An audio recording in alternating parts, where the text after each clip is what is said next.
దేవుని పరిశుద్ధ గ్రంథంలో నుండి ఈ రాత్రి వార్తలు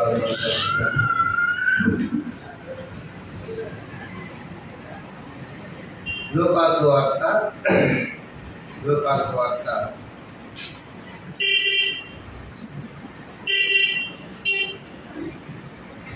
18వ అధ్యాయం.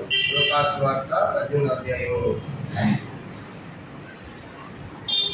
దేవుని పరిశుద్ధ గ్రంథంలో లూకాసు వార్త 18వ అధ్యాయము 6వ వచనము అందరం కలిసి చదువుకుందాం. లూకాసు వార్త 18వ అధ్యాయము.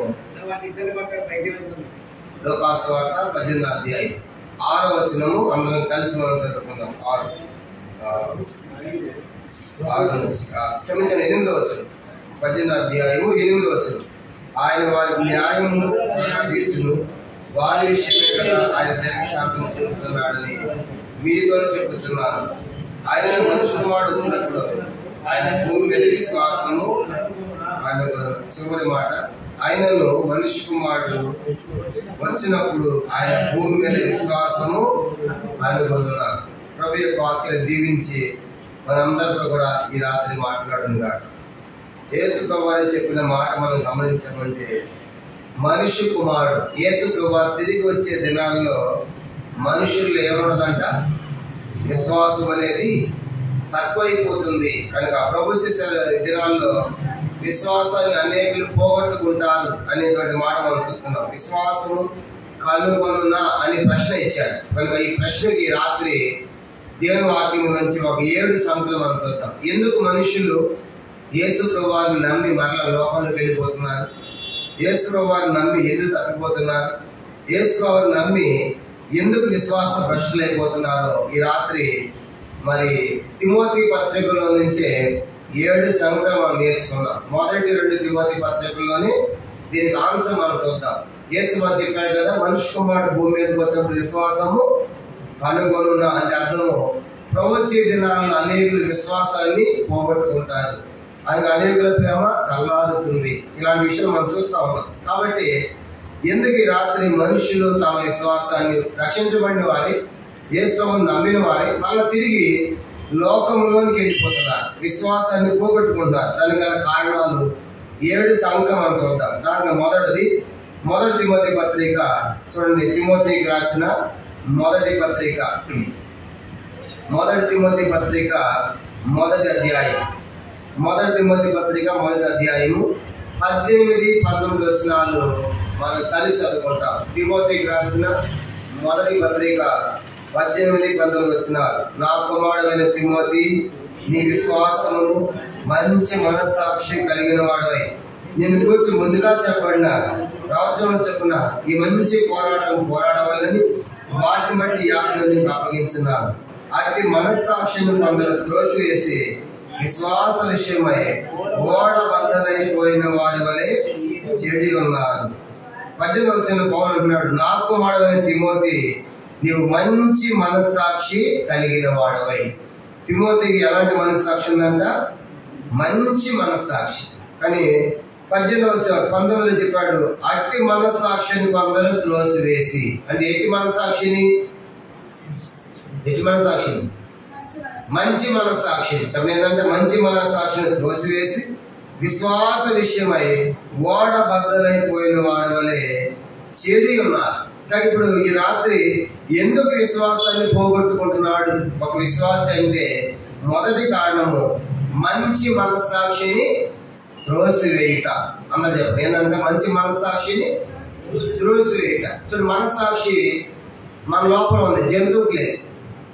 జంతువు ఎప్పుడైనా తప్పు చేసిన తర్వాత చూడండి, జంతువు ఆ తిండి చేను మీద పశువు పైరు మేస్తా ఉంటే రైతు వచ్చి దెబ్బ కొడతాడు. కొట్టగానే ఆ పశువు ఏం చేస్తుంది, కాసేపు మళ్ళీ పక్క పోతుంది, పోయి మళ్ళీ రైతు బాగా మళ్ళీ ఏం చేసి తెలియ మళ్ళీ పంట చేను పొలము తింటానే ఉంటుంది. కానీ రాత్రి అయిన తర్వాత, అయ్యో ఈ రోజు నేను రైతు పంట అంతా పాడు చేసేనే అని ఏ జంతువు అయినా బాధపడుద్దా?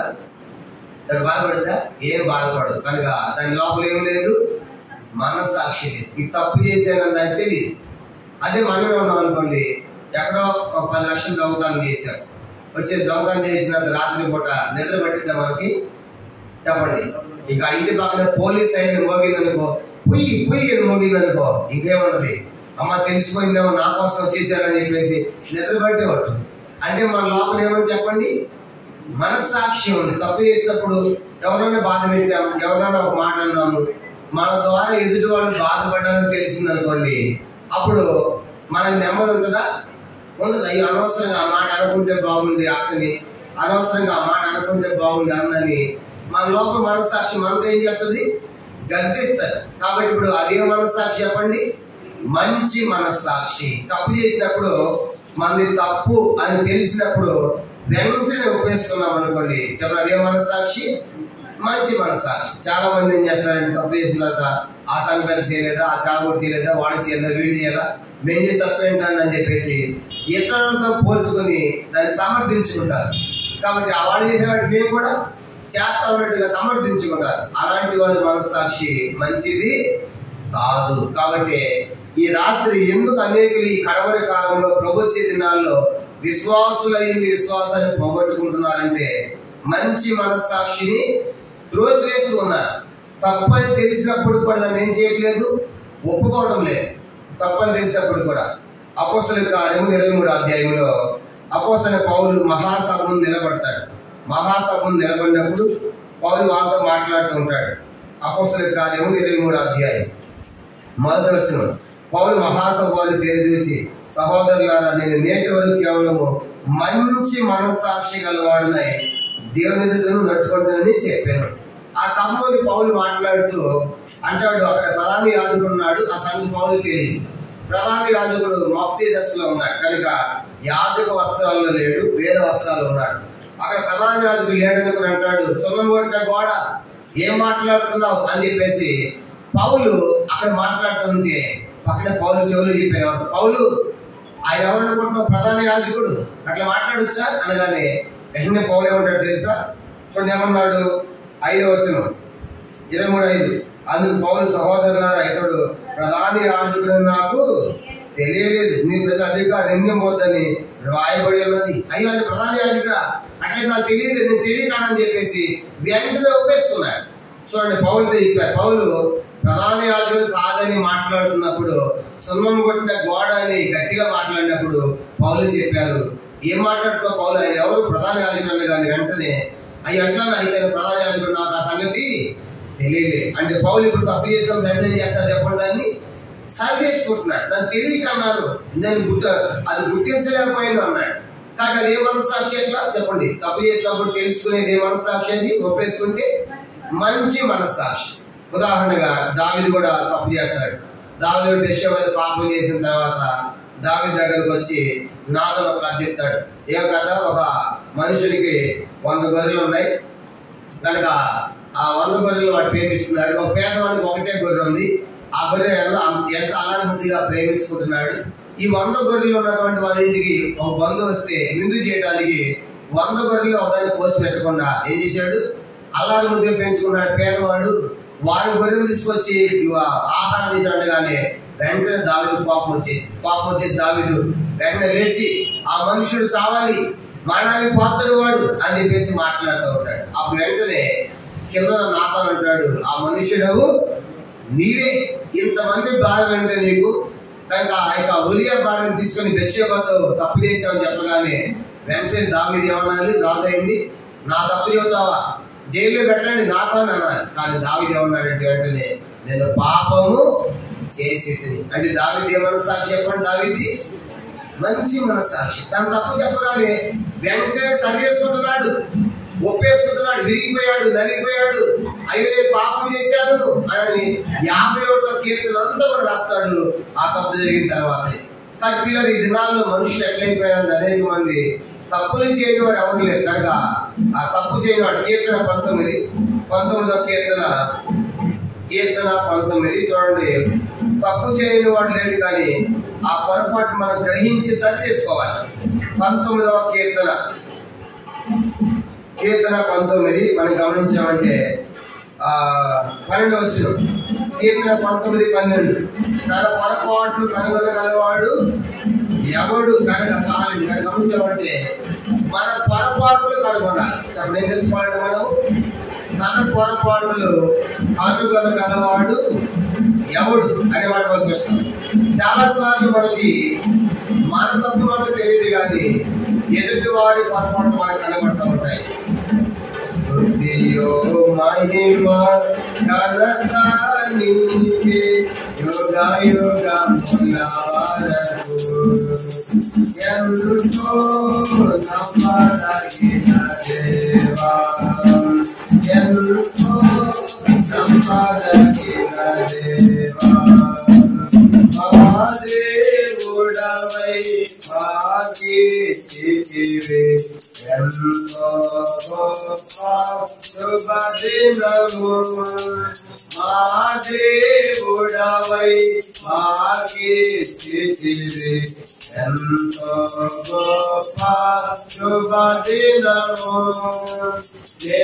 దేవందరము ఉత్సాహించి సంతోషించెదము. దేవందరము ఉత్సాహించి సంతోషించెదము. కొనియాడెదము అరువబడని మేలుల చేసెదని. కొనియాడెదము అరువబడని మేలుల చేసెదని. స్తుతియో మహిమ ఘనత నీకే యుగ యుగముల వరకు ఎంతో నమ్మదగిన దేవా. గమనించమంటే మనము కీర్తన 19:12 తన పొరపాట్లు కనుగొనగలవాడు ఎవడు అంటే అర్థం ఏంటి?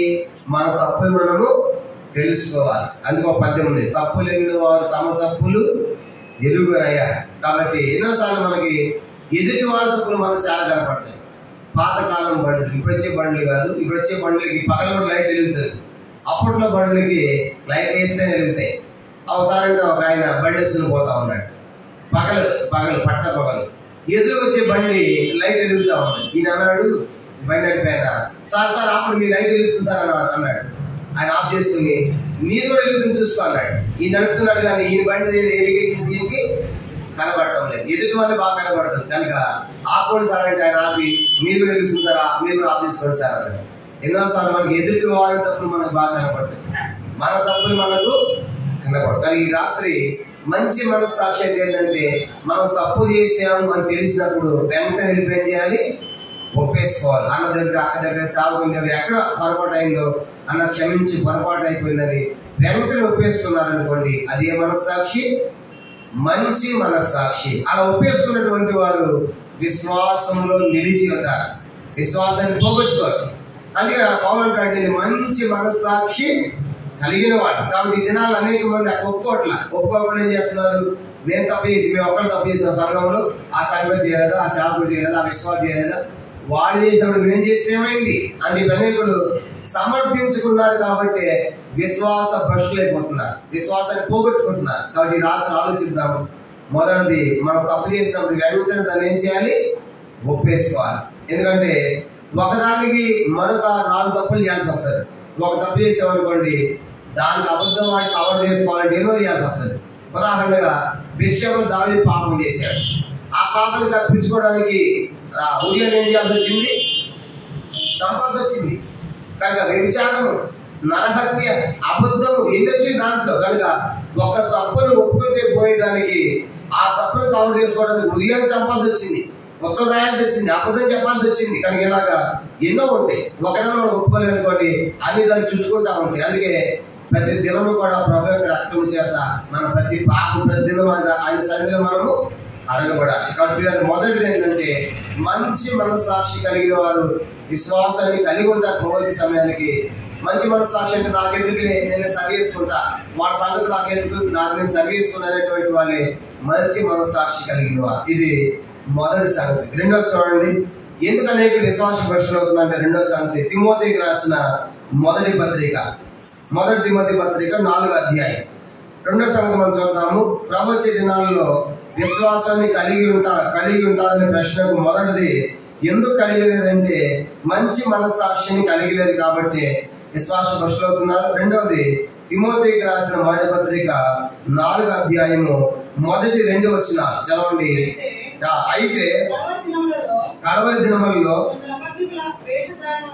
కొందరు అబద్ధికుల వేషధారణ వలన మోసపరుచు ఆత్మలందును దయ్యముల బోధనను లక్ష్యముంచి విశ్వాస భ్రష్టులగుదురని అందరూ చెప్పండి, అందరూ పలకాలన్నమాట. మోసపరుచు ఆత్మలయందు దయ్యముల బోధయందు లక్ష్యముంచి విశ్వాస భ్రష్టులగుదురు.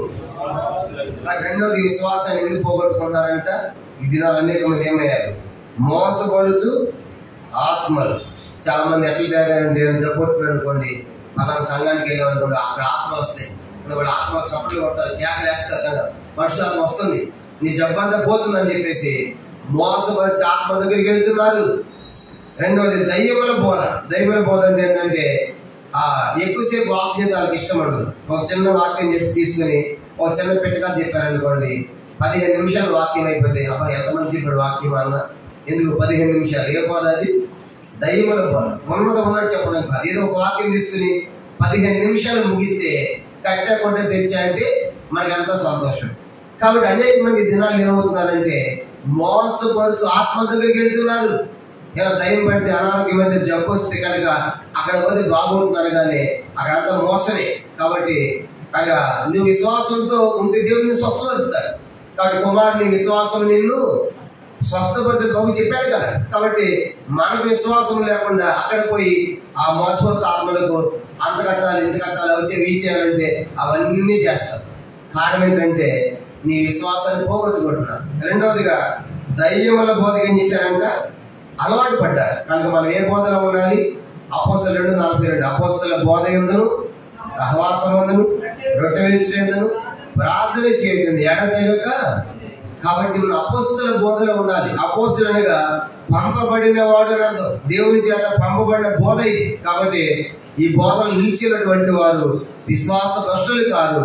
అపోస్తల బోధను కలిగి లేనటువంటి వారు నష్టపోతారు. కాబట్టి రాత్రి రెండో సంగతి ఏంటంటే అక్కడికి ఇక్కడికి పరిగెత్తద్దు. కనుక అక్కడ వాక్యం బాగుంది, అక్కడ ఆత్మలు వస్తున్నాయి, అక్కడ దయాలు పోతున్నాయి, లేకుంటే మన పోయిన వస్తువులను చెబుతున్నారు మన గురించి అని అలాంటి వాడు పరిగెత్తద్దు. అలాంటి వాడు పరిగెత్తి చివరికి ఏమవుతుందంటే విశ్వాస భ్రష్టులు అయిపోతారు. నిలిచి ఉంది స్థానిక సంఘంలో అపోస్తల బోధలో దేవుని వాక్యం ఉంది, దేవుని మందిరం ఉంది, దేవుని సేవకులు ఉన్నారు మరి. కాబట్టి దాంట్లో నిలిచి ఉన్నప్పుడు మన విశ్వాసంలో స్థిరపడే వారికి ఉంటాం. ఎందుకంటే మనకి సంఘ ప్రార్థన, బైబిల్ స్టడీ, యూత్ మీటింగ్, కనుక ఆరాధన, ఇవన్నీ సండే స్కూల్, ఇవన్నీ ఎందుకు?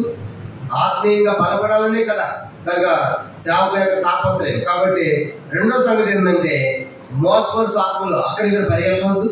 రెండవదిగా దయ్యముల బోధ ఎందుకు లక్ష్యం ఉంచకుండా మనం అపోస్తల బోధలు నిలిచినప్పుడు మన విశ్వాస భ్రష్టులము కాము. ఇది రెండవ సంగతి. మూడవ చూడండి, అనేకులు ఎందుకు విశ్వాస భ్రష్టులు అవుతున్నారంటే మూడో కారణము ఇదే మొదటి తిమోతి పత్రిక 5వ అధ్యాయం.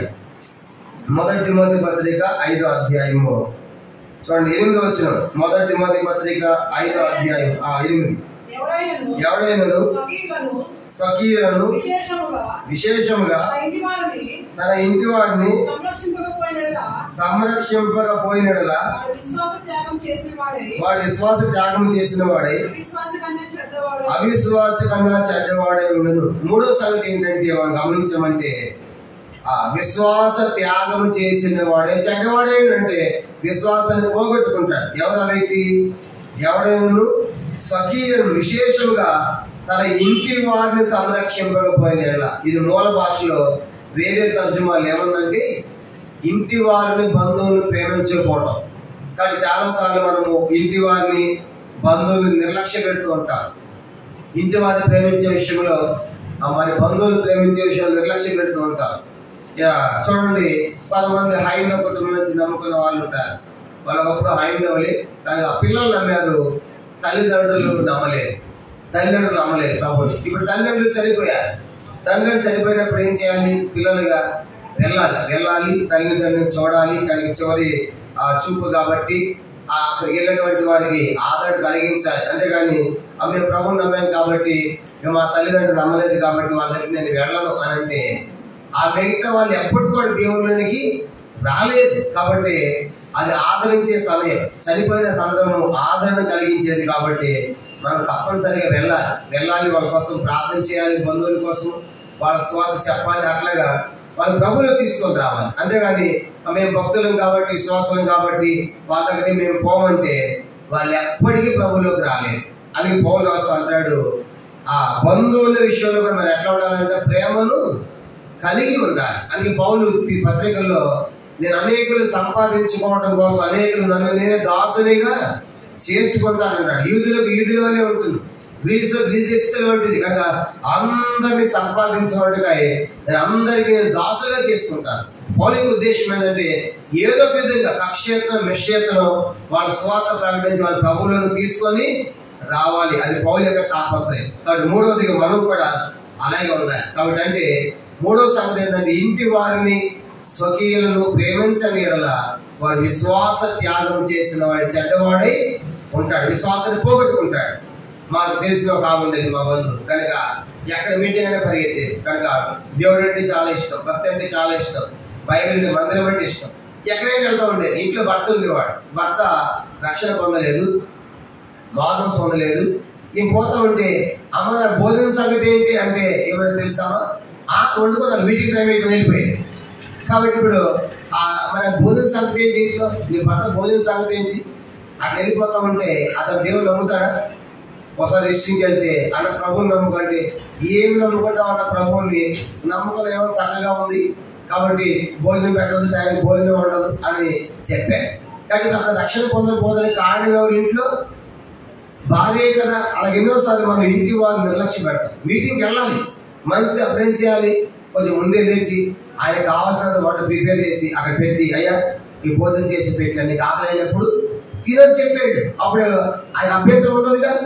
అలా చేయాలి. అలా చేయకుండా వారి మన ఇష్టానుసారంగా నీ ఇష్టం అనుకుని తిరిగి నేను పోతున్నానంటే అది ఎట్లా ప్రేమ అవుతుంది? కాబట్టి అది ఎట్లా స్వకీయులను ప్రేమించినట్లు అవుతుంది. కాబట్టి మూడవదిగా అలా చేయకూడదు. అలా చేసినటువంటి వారు విశ్వాస భ్రష్టులైపోతారు, విశ్వాసాన్ని పోగొట్టుకుంటారు. ఎదుటి వారిని కూడా విశ్వాసంలోనికి వాళ్ళు నడిపించలేరు. కాబట్టి ఇది మూడవ ప్రాముఖ్యమైన సంగతి. ఇప్పుడు మూడు విషయాలు చెప్పారు. మొదటిది ఏం చెప్పండి? మంచి మనస్సాక్షిని త్రోసి వేసేటువంటి వారు విశ్వాస భ్రష్టులైపోతారు. రెండవదిగా మోసమర్చు ఆత్మలకు దయ్యముల బోధలకు పరిగెత్తే వారు కూడా విశ్వాసాన్ని పోగొట్టుకుంటారు. మూడవదిగా ఇంటి వారిని స్వకీయులను ప్రేమించని వారు విశ్వాసాన్ని పోగొట్టుకుంటారు. నాలుగవ చూడండి, మొదటి తిమోతి పత్రిక 6వ అధ్యాయం 10వ వచనం. మొదటి తిమోతి పత్రిక 6వ అధ్యాయం 10వ వచనం. ఎందుకనగా ధనాపేక్ష సమస్తమైన కీడులకు మూలము, కొందరు దాన్ని ఆశించి విశ్వాసం నుండి తొలగిపోయి. అందరూ చెప్పండి మాట. ధనాపేక్ష సమస్తమైన కీడులకు మూలము, కొందరు దాన్ని ఆశించి విశ్వాసం నుండి తొలగిపోయి నానా బాధలతో తమ్మును తామే పొడుచుకొనిరి.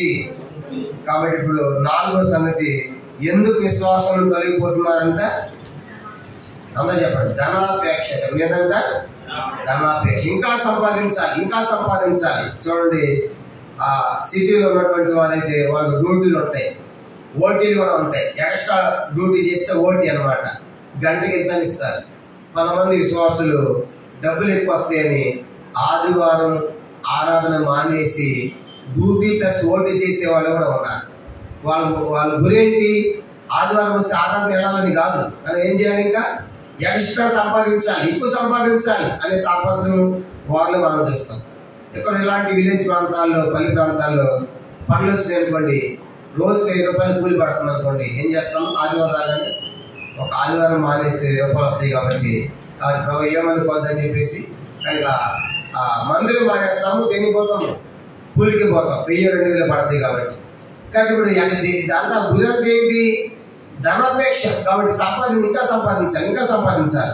దానికోసం మందిరమైన మానేస్తాం, ఆరాధన మానేస్తాం, కాబట్టి దేవుని వాక్యమైన మానేస్తాం. ఎంత విచారం! కాబట్టి అలాగా ధనాపేక్ష కోసం పరిగెత్తిన వారు ఈ విశ్వాసం నుండి ఏమైపోయారంట? తొలగిపోయారు, పాడైపోయారు. అలాంటి వారు బైబిల్ ఎంత మంది ఉన్నారు చెప్పండి. ఉదాహరణగా ధనాపేక్ష పోయి నష్టపోయిన వారు బైబిల్ అననీయ సప్పీరా. కనుక ఏం చేశారు వాళ్ళు? ఎంతగా అమ్మామని చెప్పి అబద్ధం ఆడితే ఇద్దరు కూడా అరగంట వ్యవధిలోనే చనిపోయారు. అపోస్తలుల 5వ అధ్యాయంలో అననీయ సప్పీరాలు ధనాపేక్ష ద్వారా చనిపోయారు. ఇంకా గెహాజీ. కాబట్టి గెహాజీ కూడా ఆ వస్త్రాల కోసం, ఆ కానుకల కోసం పరిగెత్తి నయమాన్ దగ్గరికి ఎలీషా వద్దని పంపిస్తే తెమ్మన్నాడని చెప్పేసి అట్లా పరిగెత్తాడు. చివరికి ఏం జరిగింది? తెచ్చుకుని లోపల పెట్టి రాగానే ఎలీషా అంటాడు, కనుక ఎక్కడికి పోయావు నువ్వు అంటే, నేను ఎక్కడికి పోయి నీ దగ్గర ఉన్నాను కదండి, నా ఆత్మ నీతో కూడా రాలేదా? వెండి, బంగారము, ద్రవ్యము, ఒలివ తోటలు, ద్రాక్ష తోట సంపాదించుకోవడానికి ఇది సమయం అని చెప్పి ఏ కుష్టి అయితే పోగొట్టుకుని పోతున్నాడు నయమాను, ఆ కుష్టి నీకును నీ సంతతికి సర్వకాలము అంటిండును కాక అన్నాడు. కానీ ఇప్పుడు చూడండి, ఆ ధనాపేక్ష కోసం పరిగెత్తింది గెహాజీ ఏం సంపాదించుకున్నాడు? కుష్ఠరోగం. అవి ఒక్కడికే కాదు, కుష్ఠరోగం ఎవరికి వచ్చిందంట? తన సంతతి అంటే అర్థం ఏంటి? గెహాజీ పుట్టిన పిల్లలందరూ ఎట్లా పుడుతున్నారు? కుష్ఠరోగంతో పుడుతున్నారు. పిల్లలందరూ కుష్ఠరోగంతో. మధ్యలో ఎవరు డౌట్ వచ్చి ఉంటుంది, ఏంటి మనమే కుష్ఠరోగంతో పుడుతున్నాము, మిగతా వాళ్ళందరూ బాగున్నారు కదా అని అడిగితే ఎవరో చెప్పుకుంటారు, ఇదంతా మన తాత వాడు చేసిన పని. ఎవరు? గెహాజీని బట్టి ఇప్పుడు పిల్లలందరికీ ఏమొచ్చిందంట? కుష్ఠం. చూసి దేనికోసము? ధనాపేక్ష. ఇంకెవరు బైబిల్ ఇంకెవరున్నారు? ఆకాను. కాబట్టి ఆకాను కూడా ఆ యొక్క వస్త్రాలు, శిలాని వస్త్రం గుడాలను దాచిపెట్టాడు. ఆ వస్తువులు దాచిపెట్టి లేవని చెప్పాడు. ఆ కారణం చేత అదేం అతను దొరికిన తర్వాత పేర్లు చీట్లు వేసి నాకు చెప్పలేదు. కానీ అది జరిగిన తర్వాత ఏం జరిగిందంటే, ఆకాను భార్య, పశువులు, ఆ పిల్లలు, డేర మొత్తం తీసుకొచ్చి ఆ లోయలో పెట్టి అగ్నితో కాల్చి రాళ్లతో చావు కొట్టారు. కాబట్టి దేని కారణము? ధనాపేక్ష. ఒక్కడ ఆకాని కాదు, ఆకాని కుటుంబం, పిల్లలు, భార్య, పశువులు, డేర, గుడాలు మొత్తం కూడా కాల్ చేశారు. కారణం ఏంటంటే ఆకారంలో కూడా మనకి ఏం కనపడుతుంది? ధనాపేక్ష. ఇంకా ఎవరున్నా చెప్పండి. ఇంకా ఇస్కరియోతు యోధ 30 దినాలకు అమ్మాడు. అమ్మిన తర్వాత ప్రధాన యాజకుడి దగ్గరికి వెళ్ళారు. అయ్యా, నేను అపరాధం చేశాను, నా కొద్ది డబ్బు అంటే, మాకెందుకు ఈ డబ్బు, నువ్వు బేరం కుదుర్చుకున్నావు, నీకు ఇచ్చేసావు అంతే, నువ్వేం చేసుకున్నావు మాకు సంబంధం లేదంటే ఆ డబ్బులను వెండి దాన్ని పారవేశాడు దేవాలయంలో. ఇంటికి పని చేశాడు, ఉరిపోసుకుని చనిపోయి అది తెగి కింద పడి నడుము బద్దలైపోయి పేగులు బయటకు వచ్చి భయంకరంగా చనిపోయాడు. దేని కారణము? ధనాపేక్ష. చూసారు కదా బైబిల్లో ధనాపేక్ష పోయిన వాళ్ళందరూ ఏమైపోయారు? విశ్వాసం నుండి తొలగిపోయారు. ఆకాను, గెహాజీ, ఇస్కరియోతు యోధ, ఇలాగ బైబిల్లో మనకి ఎంతో మంది మనకు కనబడతారు. తర్వాత ఆహాబు కూడా ఏం చేస్తాయంటే, తన గోడ పక్కన ఎవరి ద్రాక్ష తోట ఉందంట? నాబోతు ద్రాక్ష తోట ఉంటా ఉంటే ఒకరికి పిలుస్తాడు. నాబోతుని పిలిచి, నా గోడ పక్కన ఉంది కాబట్టి అది నేను కలుపుకుంటాను, నేను రాజులు కాబట్టి నాకు ఇచ్చే అంటాడు. అప్పుడు నాబోతు ఏమంటాడు? లేదయ్యా, ఇది మా పిత్రాజితము, మా తాత ముత్తాతలు ఇచ్చింది, ఇది ఇవ్వలేమంటే అలిగి పడుకుంటాడు మూతి ముడుచుకుని. అప్పుడు ఆహాబు భార్య యెజబెల్ వస్తుంది. ఏంటండి డల్గా ఉన్నారంటే, నాబోతు పిలిచాను, పక్కన ఉన్నటువంటి ఆ పొలం ఇవ్వండి ఇవ్వలేదంటే, అదంతా పని నేను చూసుకున్నా కదా అని చెప్పేసి అబద్ధ సాక్షిని పిలిపించి అతన్ని రాళ్లతో చావు కొట్టించి చంపేసి అతని ద్రాక్ష తోట ఏం చేశారు? కలుపుకున్నారు. అప్పుడు ప్రవక్త అంటాడు, ఏ రీతిగా నాబోతు యొక్క రక్త కుక్కలు నాకినాయో మీ ఇద్దరు రక్తం కూడా కుక్కలు నాకుతాయి అన్నారు. కనుక ధనాపేక్ష కోసం పోయి వాళ్ళు చంపిన కారణం చేత అదే రీతిగా ఆహాబు యెజబెల్ యొక్క రక్తం కూడా కుక్కలు నాకే. ప్రియులు, ఈ రాత్రి నేను చెప్పిన సంగతి ఏంటంటే, 4వది, ధనాపేక్ష కోసం మనము పరిగెత్తకూడదు. మనం కలిగిన వాడితో తృప్తిగా జీవించాలి. ఇదే మొదటి తిమోతి పత్రిక 6వ అధ్యాయము 7వ వచనం. మొదటి తిమోతి పత్రిక 6:7. మనం ఈ లోకంలోనికి ఏమీ తేలేదు, దీనిలో ఏమీ తీసుకొని పోలేము, కాగా అన్న వస్త్రములు కలవారమై ఉండి కాబట్టి ఈ లోకం వచ్చినప్పుడు ఏమైనా తీసుకొచ్చావా? మనం చెప్పడం ఏమైనా తీసుకొచ్చావా? దిగంబరులుగా పుట్టారు. వెళ్ళేటప్పుడు ఏమైనా తీసుకొని పోతామా? ఏమి తీసుకొని పోలేము. కనుక ఎంత సంపాదించినా ఎందుకు ఆ తాపత్రయం, ఎందుకు ధనాపేక్ష కోసం పరిగెడుతున్నావు? కానీ రాత్రి ఆలోచన చేయాలి. అలెగ్జాండర్ ది గ్రేట్ అనేటువంటి చక్రవర్తి చరిత్రలో ఉన్నాడు. ఆయన ప్రపంచాన్ని జయించాలని కోరిక వచ్చింది. 71% నీరు ఉంది, 29% భూమి ఉంది. మొత్తాన్ని జయించాడు. ఒకరోజు సముద్రం దగ్గరికి వెళ్ళి, సముద్రమా నువ్వు కూడా భూభాగం ఇది, నిన్ను కూడా జయించేవాడిని అన్నాడు. అని ఆ మాట పలికి చనిపోబోతున్నాడు. చిన్న దోమ కొట్టి మలయాళ వచ్చి ఆ అడవిలో చనిపోతా ఉంటే సైనికులు అందరూ వచ్చారు. రాజా రాజా నీ చివరి కోరిక ఏంటి చెప్పు అన్నారు. అప్పుడు ఆయన అన్నాడు, నేను చనిపోయిన తర్వాత ఒక సమాధి పెట్టి తయారు చేసి నా 2 చేతులు కూడా 2 రంధ్రాలు పెట్టి ఆ సమాధి పెట్టిలోంచి బయటికి పెట్టండి అన్నాడు. తర్వాత నా శవం ముందు డాక్టర్లు నడవాలి అన్నాడు. అప్పుడు అడిగారు, ఎందుకు అది 2 కోరికలు అన్నాడు. చెప్పాడు, నేను చనిపోతున్న డాక్టర్లు ఏం చేయలేకపోయారు, బ్రతికించలేకపోయారు. 2 చేతులు బయట పెట్టడం అంటే నేను ప్రపంచం అంతా జయించాను కానీ ఏమీ నాతో తీసుకొని పోలేకపోతున్నా. అందుకే స్వామి చెప్పాడు మార్క్స్ 8:36లో, ఒకడు సర్వలోకమును సంపాదించి తన ప్రాణులు పోగొట్టుకుంటే వానికి ఏమి ప్రయోజనం. కాబట్టి లోకంలో ఎంత సంపాదించినా మనం ఏమీ తీసుకొని పోలేము. కాబట్టి అందుకే ప్రభు ఆహారం ఇచ్చావు, అన్నం ఇచ్చావు, వస్త్రం ఇచ్చావు అని చెప్పేసి ప్రభుని స్తుతించి వాటితో మనం ఏం చేయాలి? తృప్తి చెంది ఉండాలి. కానీ ధనాపేక్ష కోసం పరిగెత్తవద్దు. ధనాపేక్ష కోసం పరిగెత్తినటువంటి వారు ఏమైపోయారు? ఆకారం ఏమైపోయాడు?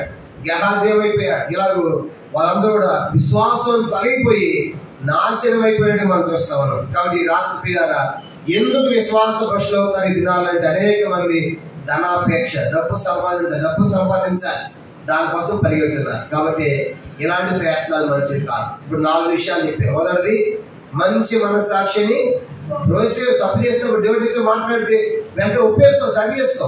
రెండవదిగా, మోసపరుసు ఆత్మ దైవం బోధ వద్దకు పరిగెత్తకుండా ఉండు, అప్పుడు విశ్వాసంలో ఉంటావు. మూడవదిగా, ఇంటి వారిని స్వకీయులను ప్రేమించు, అప్పుడు విశ్వాసం ఉంటావు. నాలుగవదిగా, ధనాపేక్ష కోసం పరిగెత్తకుండా ప్రభు ఇచ్చిన వాటితో మనము తృప్తిగా జీవించాలి. అప్పుడు విశ్వాసులను తొలగిపోము, విశ్వాసం నిలిచి ఉంటాం. 4. 5 చూడండి. 5వ సంగతి, మొదటి తిమోతి పత్రిక 6వ అధ్యాయం 20వ వచనం. మొదటి తిమోతి పత్రిక 6:20. ఓ తిమోతి, నీకు అప్పగింపబడినది కాపాడి అపవిత్రమైన వట్టి మాటలకును జ్ఞానములు అబద్ధముగా చెప్పబడిన విపరీత వాదములకు దూరముగా ఉండుము. ఆ విషయంలో ప్రవీణమనుకొని కొందరు అనుకొని విశ్వాస విషయము తప్పిపోయేది. విశ్వాస తప్పేది కారణం ఏంటంట? ఇక్కడ చెప్పాడు. ఒకటి, అందరూ చెప్పండి, అపవిత్రమైన వట్టి మాటలు, విపరీత వాదములు. కాబట్టి అపవిత్రమైన మాటలు ఏం చేస్తాయి? మనుషుని విశ్వాసంలో నుండి అపవిత్రమైన మాటలు, బూతులు, తర్వాత మాట్లాడకూడని మాటలు మన విశ్వాసం తప్పిస్తాయి. ఇంకో మాట చెప్పాలంటే ముసలమ్మ ముచ్చట్లంట. ఇదే మొదటి తిమోతి పత్రిక 4వ అధ్యాయం 7వ వచనం. మొదటి తిమోతి 4:7. అపవిత్రములైన ముసలమ్మ ముచ్చట్లను విసర్జించి చాలు. ఏ ముచ్చట్లు అంటే ఇవన్నీ కూడా ముసలమ్మ ముచ్చట్లు. కొంతమందికి ఏ పని పాట ఉండదు కనుక ఏం చేస్తారంటే ఆ ఇంటికి వెళ్తారు, డోర్ కొడతారు, అక్క అని డోర్ ప్రైజ్ రాడక్కని కానీ రాక్కరా టీ తాగు నీళ్ళు తాగు అని కానీ, అక్క ఈ సంగతి తెలిసిందా? ఏ సంగతి? ఆ సేవ పెట్టంట, ఆ పెద్ద అంట, ఆ పెట్టంట అని పనికి వాళ్ళ అమ్మ ఎట్లా చేసినట్టు, వాళ్ళ అమ్మ ఎట్లా చేసినట్టు అని ఈ పని మనం చేస్తాను తాము చెవులో చెప్పి వెళ్ళిపోయింది అనమాట. ఇప్పుడు ఏమైపోయిన తర్వాత ఇప్పుడు ఏముంటుంది? ఏమో మనసులో పడింది కదా, అది ఇప్పుడు ఎలా సాగుతుందా? నేను చెప్పాలి సేపు తాపత్రయం పడుతూ ఉంటుంది. ఈమెయిల్ నిద్ర పడుతుంది అనమాట. అక్క ప్రైజ్ రాడక్క, ఏంటి అక్క ఈ రాత్రి సమయం వచ్చామంటే ఏమి లేదక్క, ఒక ముఖ్యమైన సంగతి చెప్తామని నువ్వు ప్రార్థన చేస్తామని వచ్చి. ఏంటంటే ఆ శాపం సంగతి తెలుసా, ఆ పెద్ద సంగతి తెలుసా, ఆ విశ్వాసానికి తెలుసా అని ఈ పని మా చేత అంతా ఆగిపోతుంది అనమాట. దేనికోసం అంట? ప్రార్థన చేస్తామని. కొడితే ప్రార్థన అంతా ప్రచారం అనమాట. కాబట్టి ఏమైపోయింది? ఏమొచ్చట్లు వెళ్ళి కూడా ముసలమ్మ ముచ్చట్లు, ఏ పని లేకుండా వాళ్ళ గురించి వీళ్ళ గురించి మాట్లాడుకోవడం. ఇంకా మనం గమనించామంటే నిష్ప్రయోజనం ముచ్చట్లు అంట. మొదటి తిమోతి పత్రిక 1వ అధ్యాయము 7వ వచనం చివరి నేను చదువుతాను, అందరూ చెప్పాలి. 1 తిమోతి 1:7 వచనం చివరి భాగం అందరు పలకండి. నిష్ప్రయోజనమైన ముచ్చట్లకు తిరిగిరి. ఏ ముచ్చట్లు అంటే ఇవన్నీ కూడా ఏమైనా ఉపయోగం ఉందా? ఒక గంట సేపు వాళ్ళ గురించి మాట్లాడొచ్చావు, ఏమైనా 10 రూపాయలు వస్తాయి నీకు? ఏమి రావు. కనుక నీ ఎనర్జీ వేస్ట్. నువ్వు మాట్లాడి ఏమైపోయింది? శక్తి అయిపోయింది, కానీ నీకు వచ్చేది ఏమి లేదు. సామెతలు 14:23 ఏ కష్టము చేసిన లాభమే కలుగు, వట్టి మాటలు లేమిడికి కారణం. కాబట్టి ఏ పని చేస్తే లాభం ఉంది, కానీ వట్టి మాటలు, ముసలమ్మ ముచ్చట్లు, నిష్ప్రయోజన ముచ్చట్లు. ఇంకా మనం గమనించామంటే 2వ తిమోతి పత్రిక ఎలాంటి మాటలంట? 2వ తిమోతి పత్రిక 2వ అధ్యాయం 16వ వచనం అపవిత్రమైన వట్టి మాటలకు విముఖుడవై ఉండము. అట్టి మాట్లాడు వాళ్ళు చూసారు. కాబట్టి అపవిత్రమైన మాటలు ఏమైపోతారంట? భక్తిహీనులు అయిపోతారు. కాబట్టి రాత్రి మనము ఎందుకు విశ్వాసాన్ని పోగొట్టుకుంటున్నామంటే ఇది ఎన్నో కారణము. 5వది ఎందుకంటే అపవిత్రమైన మాటలు, వట్టి మాటలు, ముసలమ్మ ముచ్చట్లు, నిష్ప్రయోజనమైన ముచ్చట్లు. కాబట్టి అపవిత్రమైన మాటలు. అందుకే సామెతలు 10:19 రాయబడింది, విస్తారమైన మాటల్లో దోషముండక మాటలు. దేవుడు ఆకాశం ఉన్నాడు, నువ్వు భూమి మీద ఉన్నావు, నీ మాటలు కొద్దిగా ఉండాలి అంటాడు ప్రసంగ 5వ అధ్యాయం. కాబట్టి రాత్రి 5వ సంగతి ఏంటంటే మన విశ్వాసం పోగొట్టకుండా ఉండాలంటే ఆ ముసలమ్మ ముచ్చట్లు వద్దు, వాళ్ళ గురించి వీళ్ళ గురించి వద్దు. కాబట్టి మన నోటిని, మన నాలుకను మనము కాపాడుకోవాలి. అందుకే దావీదులాగా ఒక ప్రార్థన చేయాలి. 141 కీర్తన 141 చూడండి. దావీదు ఎవరిని ప్రార్థన చేస్తారంటే 141 కీర్తన 2వ వచనం. 141 కీర్తన 2వ వచనం, నా ప్రార్థన ధూపములను సాయంకాల నైవేద్యములను నీ దృష్టికి అంగీకారములను గాక. యెహోవా నా నోటికి కావలించుము, నా పెదవుల ద్వారమునకు చాలండి. కాబట్టి దావీదు ప్రార్థన ఏంటంటే అయ్యా నా నోటికి ఏం పెట్టు కావాలి, అనవసరంగా మాట్లాడకుండా. తర్వాత నా పెదవుల ద్వారానికి ఏం పెట్టు కాపు పెట్టు, అంటే ఎక్కువ అనవసరం మాట్లాడద్దు. కాబట్టి నా పెదవులు, నా నోటిని మూసి కావలి ఉంచి. కాబట్టి ఇలాంటి ప్రార్థన చేయాలి. ఇది ఆత్మ సంబంధమైన ప్రార్థన. ఆత్మ జీవితంలో మన అపవిత్రము కాకుండా కాపాడబడతాం. కాబట్టి 5వదిగా అపవిత్రమైన మాటలు ఏం చేస్తాయంటే మనిషిని విశ్వాసము నుండి తొలగిస్తూ ఉన్నాయి. అపవిత్రమైన మాటలు, ముసలమ్మ ముచ్చట్లు, నిష్ప్రయోజనం మాట్లాడి చివరికి ఏమవుతారంటే వాళ్ళు అవిశ్వాసం అయిపోతారు.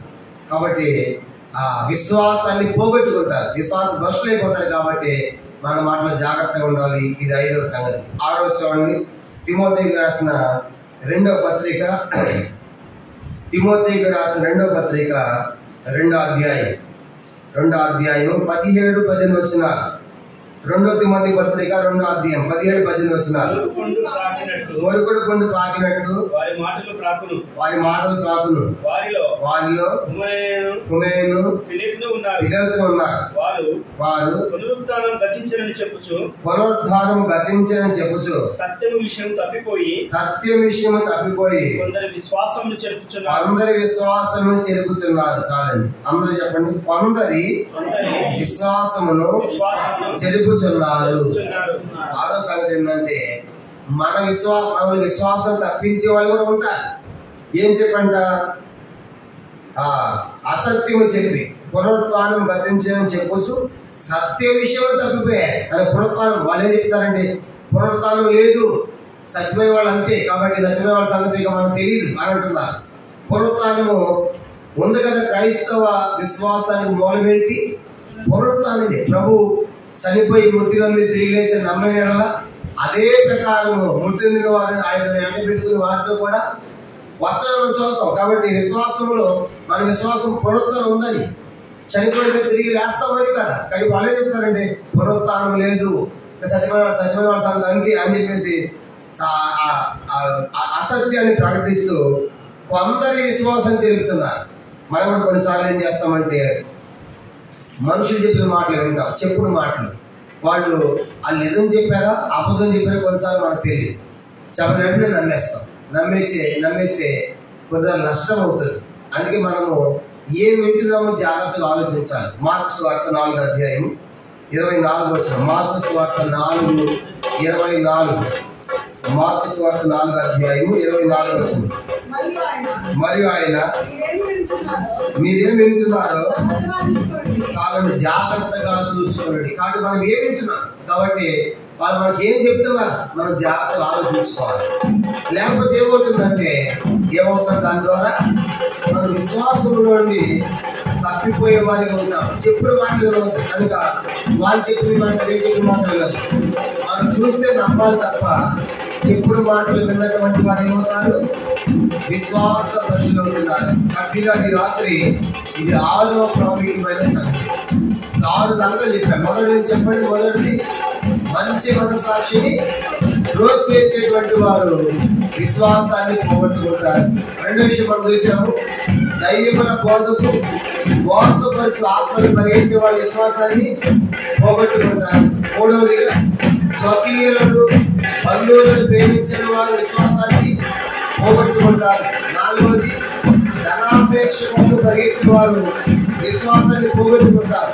ఐదవది మనం చూసాము అపవిత్రమైన మాటలు, ముచ్చట్లు, తర్వాత నిష్పేదల ముచ్చట్లు వెళ్ళేటువంటి వారి విశ్వాసంలో నుండి తొలగిపోతారు. ఆరోజు ఏంటంటే చెప్పుడు మాటలు విన్నటువంటి వారు ఆ సత్యమును అసత్యముగా ప్రకటించి చెప్పుడు మాటలు విన్నటువంటి వారు సత్యంలో తొలగిపోతారు, విశ్వాసం తొలగిపోతారు. ఇది 6వ సంగతి. 7 దాఖలు మనం చదువుదాం. 2 తిమోతి పత్రిక, తిమోతికి రాసిన 2వ పత్రిక, 2 తిమోతి పత్రిక చూడండి. ఆఖరి మనం చూద్దాం. 2 తిమోతి పత్రిక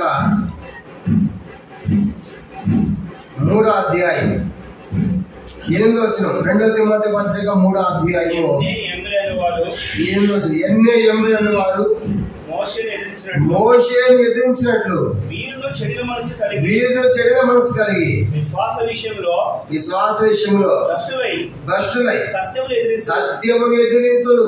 అందరూ చెప్పండి, సత్యమును ఎదిరించేవారు విశ్వాస భ్రష్టులు.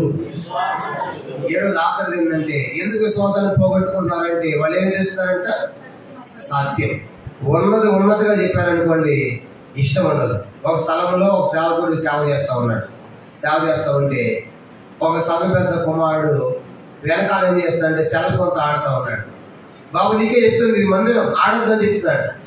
అయినా సరే ఫోన్తో ఆడుతూ ఉన్నాడు.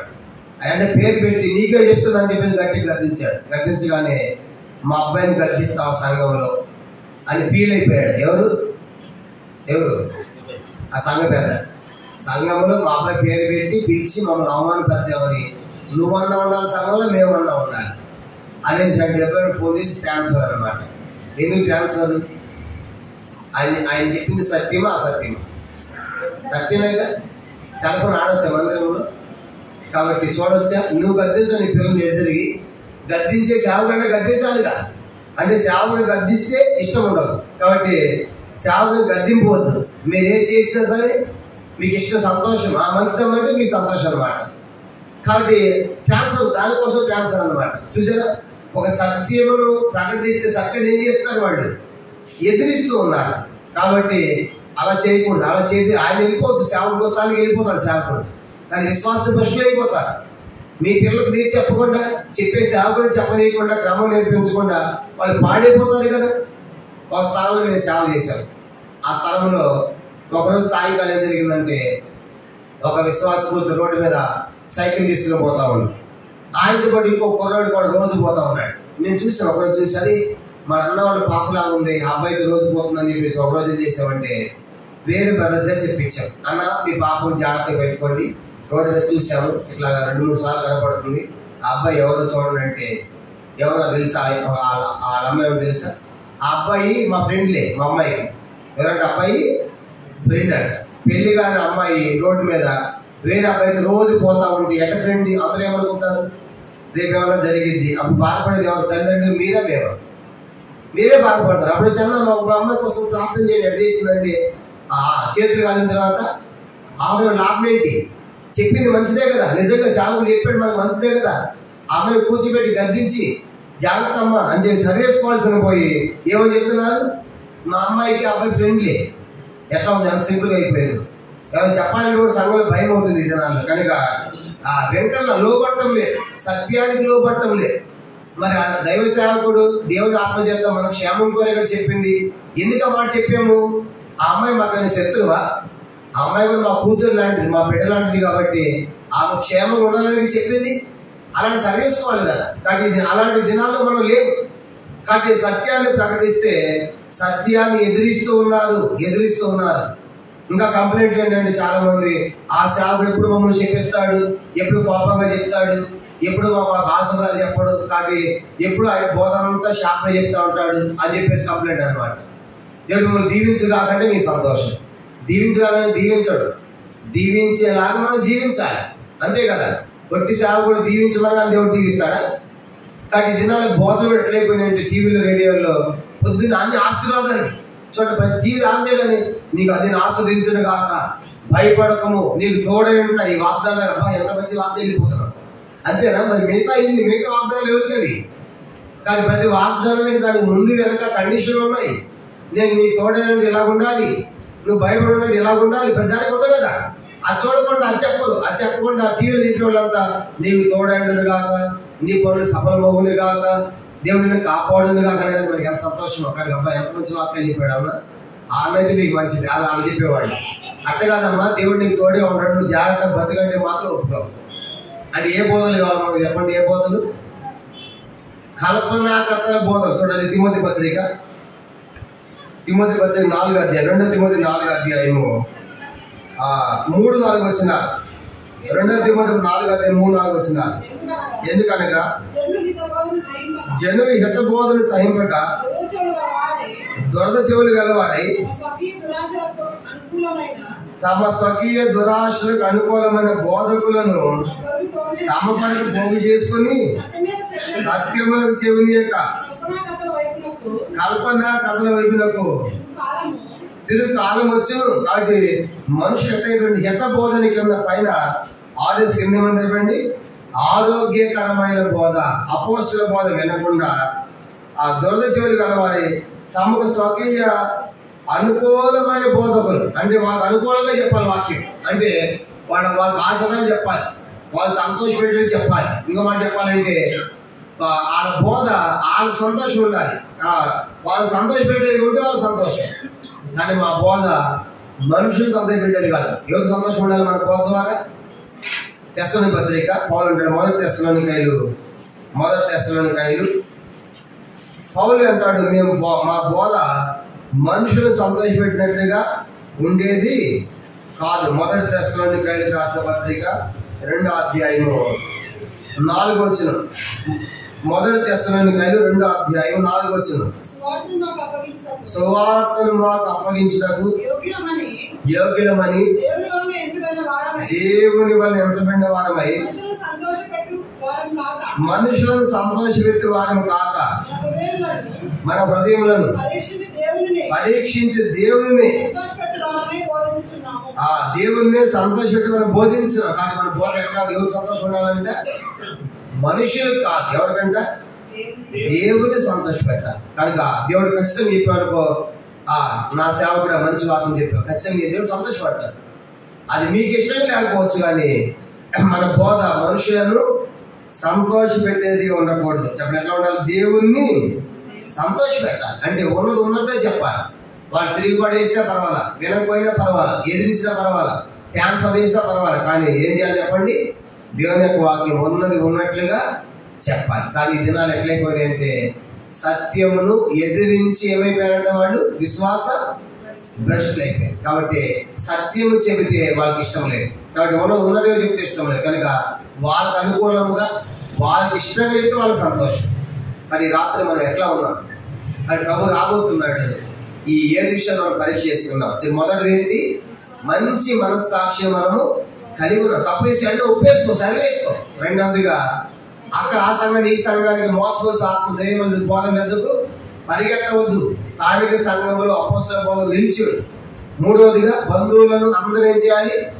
స్వకీయులను ప్రేమించాలి. నాలుగవదిగా ధనాపేక్ష కోసం పరిగెత్తవద్దు. ఉన్నటువంటి వాటితో తృప్తిగా జీవించి అప్పుడు విశ్వాసంలో ఉంటాం. ఐదవది అపవిత్రమైన మాటలు, ముసలము ముచ్చట్లు, నిస్వేదన ముచ్చట్ల కోసము పరిగెత్తకుండా నోటిని నాలుగును కాపాడుకుంటే విశ్వాసంలో ఉంటాం. ఆరవదిగా చెప్పుడు మాటలు వినవద్దు. కనుక సత్యం పోయిందని చెప్పేసి సత్యమును అసత్యంగా మార్చి చెప్పుడు మాటలు చెప్తే మన విశ్వాసం చెడగొడతారు. కాబట్టి చెప్పుడు మాటలు వినకుండా కాపాడుకుందాం. ఆఖరి ఏం చేయాలి? మనము సత్యాన్ని ఏం చేయకూడదంట? సత్యాన్ని ఎదిరించకుండా సత్యానికి లోపడాలి. నిజమే ప్రభు, ఈ తప్పు నాలో ఉంది, ఈ పాపం మాలో ఉంది, ఈ అవినీతి మాలో ఉంది, ఈరోజు మాతో మాట్లాడుతున్నాం, నేను సరి చేసుకుంటానని ఒప్పేసుకున్నాం అనుకోండి, ఇప్పుడు అది ఆ బోధ ఆ సత్యములకు లోబడినట్లు. మొదటి తెస్సలోనిక. అందుకే తెస్సలోనిక సంఘం ఎట్లాంటి వాళ్ళు అంటే, ఆ సంఘంలో ఎవరు వాక్యం చెప్పినా సరే వాళ్ళు ఏమనుకుంటున్నారంట? ఆ మాట చదివి ఇంకొక వాక్యం చదివి మనం ముగిద్దాం. మొదటి తెస్సలోనికాయలు 2వ అధ్యాయం 13వ వచనం. మొదటి తెస్సలోనికాయలు 2వ అధ్యాయం 13వ వచనం. ఆ హేతువు చేతను మీరు దేవుని గురించిన వర్తమాన వాక్యము మా వలన అంగీకరించినప్పుడు మనుషుల వాక్యమని ఎంచక అది నిజముగా ఉన్నట్లు దేవుని వాక్యమని దానిని అంగీకరించితిరి. కనుక మేమును మానక దేవునికి కృతజ్ఞతాస్తుతులు చెల్లించున్నాము. ఆ వాక్యమే విశ్వాసమైన మీలో కాబట్టి మనం గమనించమంటే తెస్సలోనిక సంగతులంట ఎవరు వాక్యం చెప్పినా సరే ఏమనుకుంటారంటే అది మనుషుల వాక్యము కాదు, అది నిజంగా దేవుని వాక్యముగా తీసుకుంటారు. అంతేగాని తీసుకుని వాళ్ళు శ్వాసంలో స్థిరపడుతున్నారు. కాబట్టి మనం మనుషుల వాక్యంగా తీసుకోకూడదు. ఆయన చెప్పిన వాక్యం అనకూడదు. వాక్యం ఎవరిది? దేవుడిది. ఆది వాక్యము దేవుని వాక్యమే. దేవుడి యొక్క వాక్యం ఎవరు చెప్పినా దేవుని వాక్యంగా తీసుకోవాలి, కానీ ఆయన చెప్పిన వాక్యం అనకూడదు. అలా సంఘం తీసుకుని తెస్సలోనిక సంఘము ప్రభు కోసం శ్రద్ధపడింది. కాబట్టి 7 విషయాలు మనం కలిగి ఉన్నాం. ఈ రాత్రి పరీక్షించుకుని వీటిలో మనం నిలిచి ఉంటే విశ్వాసంలో నిలిచి ఉంటాము. ఆ విశ్వాసం భ్రష్టులను కాకుండా కాపాడుకుంటాం. కానీ ఈ రాత్రి మన విశ్వాసం ఎలా ఉంది? ఒక వచనం అందరం కలిసి చదివి ప్రార్థన చేద్దాం. 2వ కొరింథీ పత్రిక 13వ అధ్యాయం చూడండి. అందరం కలిసి మాట చదువుదాము. కాబట్టి ఈ దినాల్లో మన విశ్వాసం ఎట్లా ఉందో ఈ వాక్యం ద్వారా పరీక్ష చేసుకుని ప్రభుకు అప్పగించుకున్నాం. పరీక్ష చేసుకుని మనం ముగిద్దాం. 2వ కొరింథీ పత్రిక 13వ అధ్యాయము 5వ వచనం అందరం కలిసి మనం చదువుదాం. కొరింథీయులకు రాసిన 2వ పత్రిక 13వ అధ్యాయము 5వ వచనము అందరం కలిసి చదవండి. మీరు విశ్వాసము గలవారై ఉన్నారో లేదో మిమ్మల్ని మీరు శోధించుకొని చూచుకోండి, మిమ్మల్ని మీరే పరీక్షించుకోండి. మీరు భ్రష్టులు కాని యెడల యేసుక్రీస్తు మీలో ఉన్నాడని మిమ్మల్ని గురించి మీరే కాబట్టి మీరు విశ్వాసంగా ఉన్నారో లేదో మిమ్మల్ని మీరే శోధించుకొని చూచుకోండి. కానీ రాత్రి మన విశ్వాసం కలిగి ఉన్నామా? విశ్వాసం తప్పిపోయే వాళ్ళు ఉన్నామా? మనల్ని పరీక్షించుకొని శోధించుకొని చూసుకొని ఒక మంచి పరీక్ష చేసుకుని ఒక మంచి తీర్మానం చేసుకుని విశ్వాసములో మనము నిలిచి ఉన్నాం.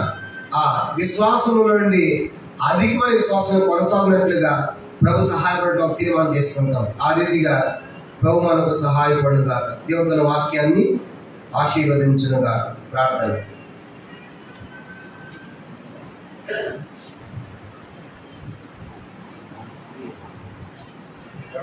ప్రార్థన